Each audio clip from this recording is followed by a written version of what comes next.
Hi అండి, అందరు ఎలా ఉన్నారు? ఈరోజైతే హెయిర్ కేర్ చేసుకుందాం రండి. నాకైతే నా జుట్టు అంటే చాలా ఇష్టం. ఎవరికి ఉండదండి జుట్టు పెద్దగా ఉండాలని. అందుకే రోజు ఏదో ఒక ప్రయోగాలు అయితే చేస్తాను. ఇది మీకు కూడా యూజ్ అవుతుందని చెప్తున్నాను. ట్రై అయితే చేయండి. ఫస్ట్ అయితే కొన్ని ఫ్లాక్స్ సీడ్స్ తీసుకోండి. అందులో కొన్ని వాటర్ అయితే పోసుకొని ఉడకబెట్టండి. నేను వీడియోలో ఎలా అయితే చూపిస్తున్నానో అలా అయితే ఉడకబెట్టుకోండి.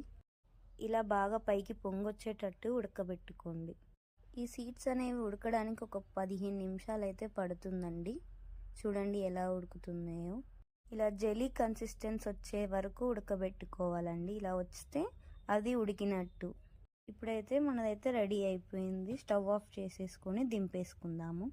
వేడి మీద ఉన్నప్పుడే జెలీని అయితే సపరేట్ చేసేసుకోవాలి. సపరేట్ చేసుకున్నాక సీడ్స్ మిగులుతాయి కదా, ఆ సీడ్స్ని పేస్ట్ చేసేసుకుందాం. ఇక్కడ నా జుట్టు చూసారా ఎలా గడ్డి గడ్డిగా ఉందో.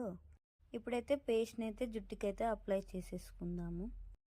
సపరేట్ చేసిన జెలీని అయితే వీక్లీ 3 టైమ్స్ హెడ్ బాత్ చేసే ముందు హెయిర్కి అయితే అప్లై చేసుకోండి. నా జుట్టుకైతే పేస్ట్ అయితే పెట్టేసుకున్నాను. ఒక 30 మినిట్స్ ఉంచుకొని హెడ్ బాత్ చేసేయండి. ఫస్ట్ అటెంప్ట్లోనే బెస్ట్ రిజల్ట్ వస్తుందని చెప్పలేను, కానీ ట్రై అయితే చేయండి. మీకు నా రెమెడీ నచ్చినట్టయితే లైక్ అండ్ సబ్స్క్రైబ్.